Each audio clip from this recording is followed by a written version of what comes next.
ओम शांति। आवाज़ से परे रहने वाले मूल वतन के वासी परमात्मा पिता हम बच्चों को यही स्मृति दिला रहे हैं कि जितना हो सके बोल को हम कम करें। जो बोल व्यर्थ हो, डिस्टर्ब करने वाले बोल हो, ऐसे बोलों से स्वयं को मुक्त करना है।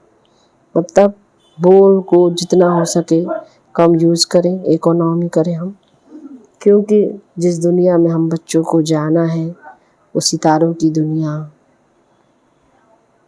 आवाज़ की दुनिया से परे दुनिया है।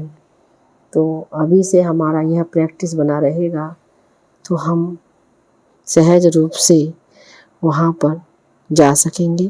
तो ये अभ्यास हमें बाबा कहता है यहीं पर ही करना है, ये अभ्यास हमारा बना रहे। इसके लिए बाबा हम बच्चों को आज बोल पर समझा रहे हैं कि क्योंकि ज़्यादा बोलने से व्यर्थ भी निकल जाता है और डिस्टर्ब करने वाला भी बात आ जाती है। तो विशेष रूप से बाबा ने ये मुरली चलाई है तो इस पर हम विशेष ध्यान देते हुए धारणा स्वरूप से बाबा की इन बातों को धारण करेंगे। तो सुनते हैं। 17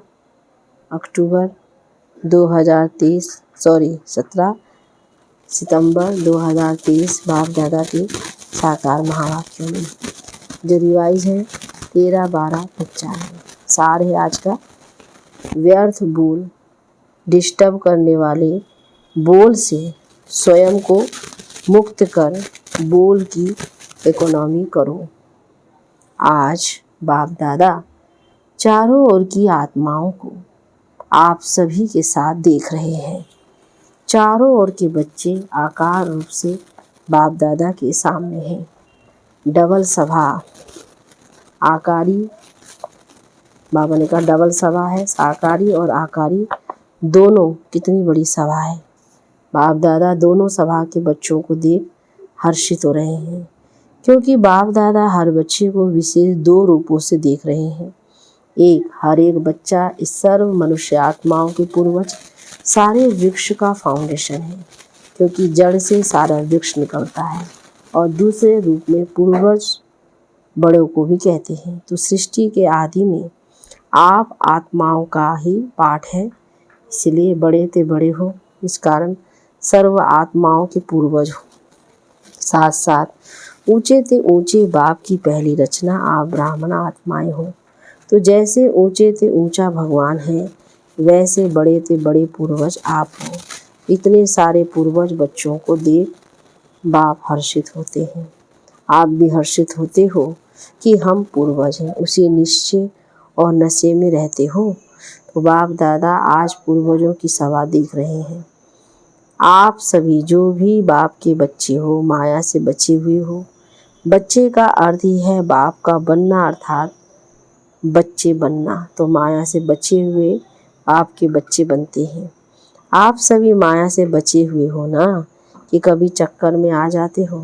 कहते हैं ना, ऐसा भी चक्रव्यूह होता है जो बहुत तरीके से निकलना होता है। तो कोई भी माया के चक्रव्यूह से फंसाने वाले तो नहीं हो, उसमें फंसने वाले तो नहीं हो। बाबा ने पूछा क्या कोई चक्कर है, बचे हुए हो? हाँ जी। ऐसे नहीं कहना करना कि यहाँ हाँ जी करके जाओ और वहाँ साकार जाकर कहो ना जी। जब एक बार चक्कर से निकलने का रास्ता या विधि आ गई तो फिर फंसने की तो बात ही नहीं है। माया को भी अच्छी तरह से जान गए हो ना, कि कभी अनजान बन जाते हो, फिर कहते हो हमको तो पता ही नहीं था पड़ा कि ये माया है। क्योंकि जैसे आजकल का फैशन है, भिन्न भिन्न फेस बहुत पहन लेते हैं, अभी अभी क्या बनेंगे, अभी अभी क्या बनेंगे। तो माया के पास भी ये फंसाने के फेस बहुत हैं। उसके पास बहुत अच्छा बड़ा दुकान है, जिस समय जो रूप धारण करना चाहे उस समय कर लेती है।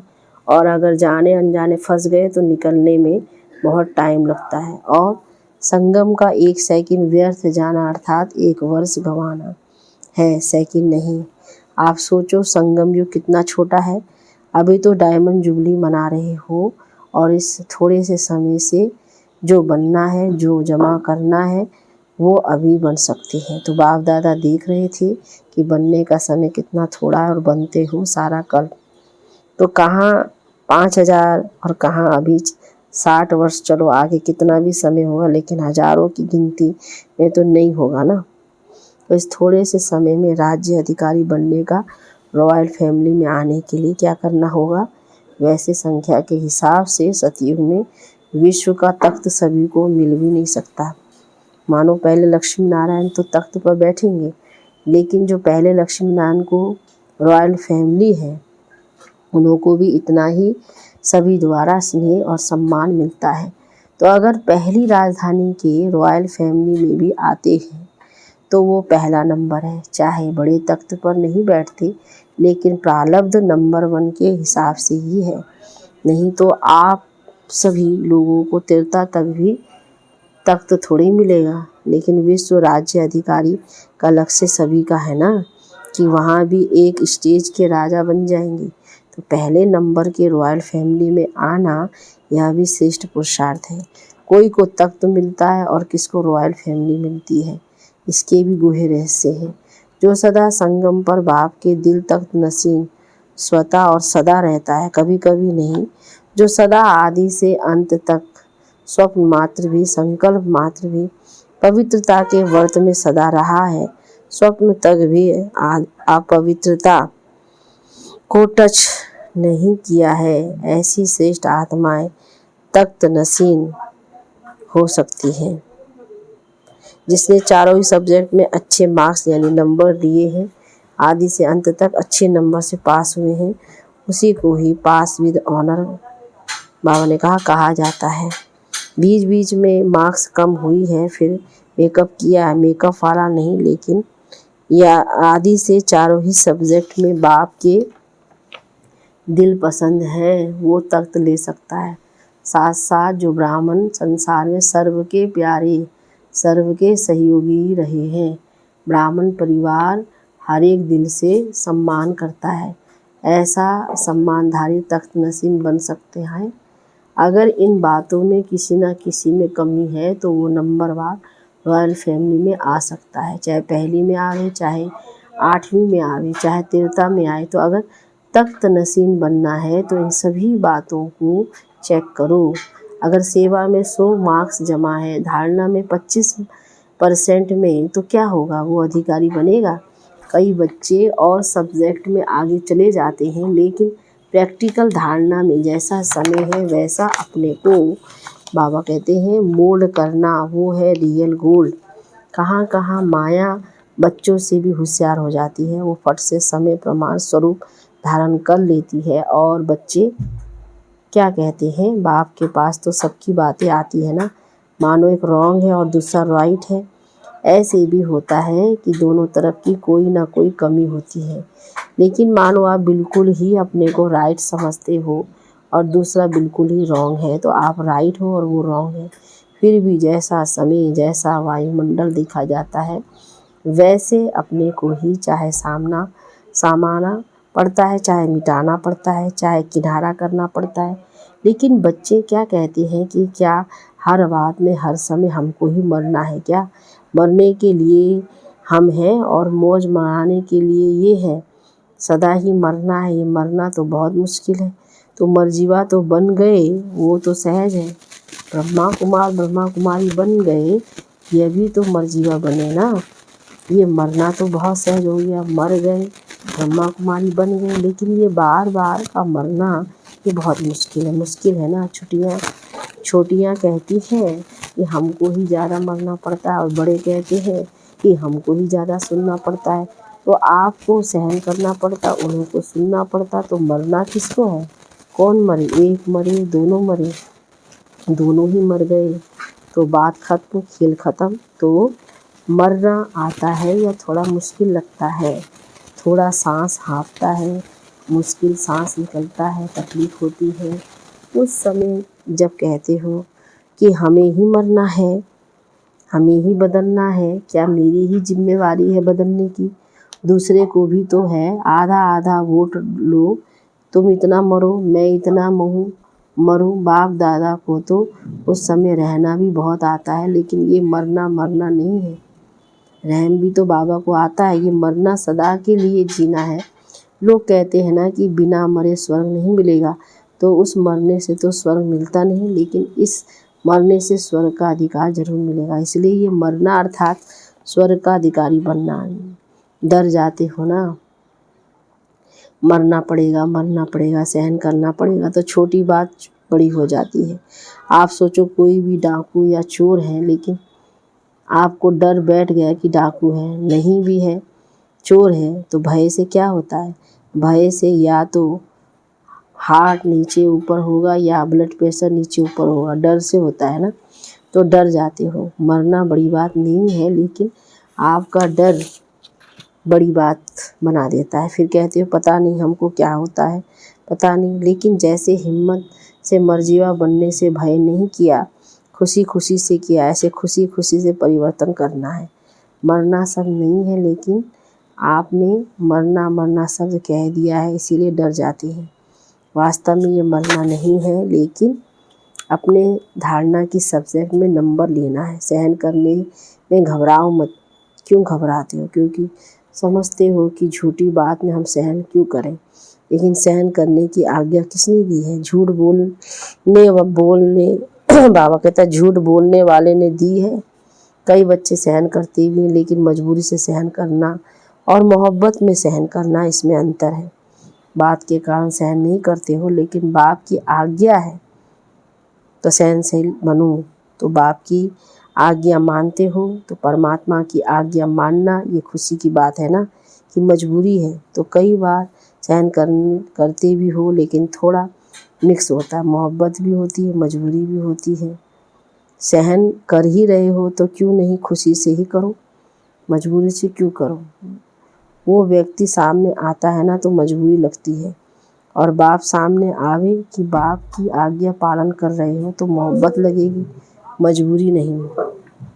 तो ये शब्द नहीं सोचो। आजकल ये बड़ा कॉमन हो गया है, मरना पड़ेगा मरना पड़ेगा। कब तक मरना पड़ेगा? अंत तक, या 2 साल, 1 साल, 6 मास, फिर तो अच्छा मर जाए, लेकिन कब तक मरना है? लेकिन यह मरना नहीं है, अधिकार पाना है। तो क्या करेंगे? मरेंगे। ये मरना शब्द ख़त्म कर दो। मरना सोचते हो तो मरने से तो डर लगता है ना। देखो अपना मृत्यु तो छोड़ो, कोई कोई तो दूसरे की मृत्यु देखकर भी डर जाते हैं। तो यह शब्द बाबा कहते हैं परिवर्तन करो। ऐसे ऐसे बोल नहीं बोलो। बाबा कहता है शब्द शुद्ध भाषा बोलो। ब्राह्मणों की डिक्शनरी में ये शब्द है ही नहीं। पता नहीं किसने शुरू किया है, या तो आप लोगों में से है ना। आप मानो जो सामने बैठे वो नहीं, ब्राह्मणों ने किया है। बाप दादा ने ये एक मिसाल सुनाया, लेकिन सारे दिन में ऐसे व्यर्थ बोल या मजाक के बोल बहुत बोलते हैं। अच्छे शब्द नहीं बोलेंगे, लेकिन कहेंगे मेरा भाव नहीं था, ये तो मजाक में कह दिया। तो ऐसा मजाक क्या ब्राह्मण जीवन में आपके नियमों में है? लिखा हुआ तो नहीं है। कभी पढ़ा है कि मजाक कर सकते हैं? मजाक करो, लेकिन ज्ञान युक्त, योग युक्त। बाकी व्यर्थ मजाक, जिसको आप मजाक समझते हो लेकिन दूसरे की स्थिति डगमग हो जाती है, तो मजाक हुआ या दुख देना हुआ। तो आज बाप दादा ने देखा कि एक तो सभी पूर्वज हैं, और दूसरा सबसे बड़े से बड़े पूज्य आत्माएं भी आप हो। आप जैसा पूज्य सारे कल्प में किसकी पूजा नहीं होती। तो पूर्वज भी हो और पूज्य भी हो, लेकिन पूज्य भी नंबरवार है। जो भी ब्राह्मण बनते हैं उनकी पूजा होती ज़रूर है, लेकिन किसकी विधि पूर्वक होती है और किसकी काम चलाव होती है।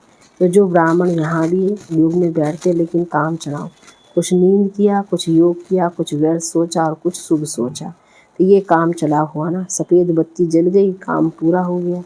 ऐसी धारणा में भी काम चलाव बहुत होते हैं। कोई भी सरकमस्टांस आएगा तो कहेंगे अभी तो ऐसे करके चलाओ, पीछे देखा जाएगा तो ऐसों को पूजा काम चलाव होती है। देखो लाखों सालिग्राम बनाते हैं, लेकिन हो क्या होता है? विधि पूर्वक पूजा होती है, काम चलाव होती है। पाइप से नहला दिया और तिलक भी कटोरी भर के पंडित लोग ऐसे ऐसे कर देते हैं, मतलब छिड़क देते हैं, तिलक लग गया तो ये क्या हुआ? काम चलाव हुआ ना। पूज्य सभी बनते हो, लेकिन कैसे पूज्य बनते हो वो नंबरवार। किसकी हर कर्म की पूजा होती है? दंतन यानी दंतन का भी दर्शन होता है। दंतुन हो रहा है, बाबा कहते हैं मथुरा में जाओ तो दंतन का भी दर्शन कराते हैं। इस समय दातुन का समय है ना, तो काम चलाओ नहीं बनना, नहीं तो पूजा भी ऐसी होगी। अच्छा, सभी टीचर्स खुश हो या कोई कोई इच्छा अभी भी मन में है? कोई भी इच्छा होगी तो अच्छा बनने नहीं देगी। तो या इच्छा पूर्ण करो या अच्छा बनो, आपके हाथ में है। और देखा जाता है कि इच्छा ऐसी चीज़ है, जैसे धूप में आप चलते हैं तो आपकी परछाई आगे जाती है और आप उसको पकड़ने की कोशिश करो तो पकड़ी जाएगी, और आप पीट करके आ जाओ तो परछाई कहाँ जाएगी? आपके पीछे पीछे आएगी। तो इच्छा अपने तरफ आकर्षित कर रुलाने वाली है, और इच्छा को छोड़ दो तो इच्छा आपके पीछे पीछे आएगी। मांगने वाला कभी भी संपन्न नहीं बन सकता। और कुछ नहीं मांगते हो, लेकिन रॉयल मांग तो बहुत है, जानते हो ना रॉयल मांग क्या है? अल्पकाल का कुछ नाम मिल जाए, कुछ शान मिल जाए, कभी हमारा भी नाम विशेष आत्माओं में आ जाए, हम भी बड़े भाइयों में गिने जाए, हम भी बड़ी बहनों में गिने जाए, आखिर हमको भी तो चांस मिलना चाहिए। लेकिन जब तक मांगते हो तब तक कभी खुशी के खजाने से संपन्न हो सकते? ये मांग के पीछे या कोई भी हद की इच्छाओं के पीछे भागना ऐसे ही समझो जैसे मृग तृष्णा है। तो इससे सदा ही बचकर रहो। छोटा रहना कोई ख़राब बात नहीं है, छोटे सुभान अल्लाह है, क्योंकि बाप दादा के दिल पर नंबर आगे है। तो अल्पकाल की इच्छा का अनुभव करके देखा होगा तो रुलाती है या हंसाती है। कहते हैं मांगते हो तब तक खुशी खजाने से संपन्न नहीं हो सकते। ये मांग के पीछे कोई भी हद की इच्छाओं के पीछे भागना ऐसे ही समझो जैसे मृग तृष्णा है। इससे सदा ही बचकर रहो। छोटा रहना कोई ख़राब बात नहीं है, छोटे सुभान अल्लाह है, क्योंकि बाप दादा के दिल पर नंबर आगे है। अल्पकाल की इच्छा का अनुभव करके देखा होगा तो रुलाती है या हंसाती है? रुलाती है ना।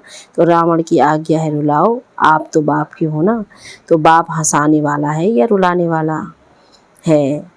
पूछो। आज बाप दादा विशेष इस पर अटेंशन दिला रहे हैं कि व्यर्थ बोल जो किसको भी अच्छे नहीं लगते, आपको अच्छा नहीं लगता लेकिन दूसरे को अच्छा नहीं लगता, तो सदा के लिए ऐसे सदा को समाप्त कर दो।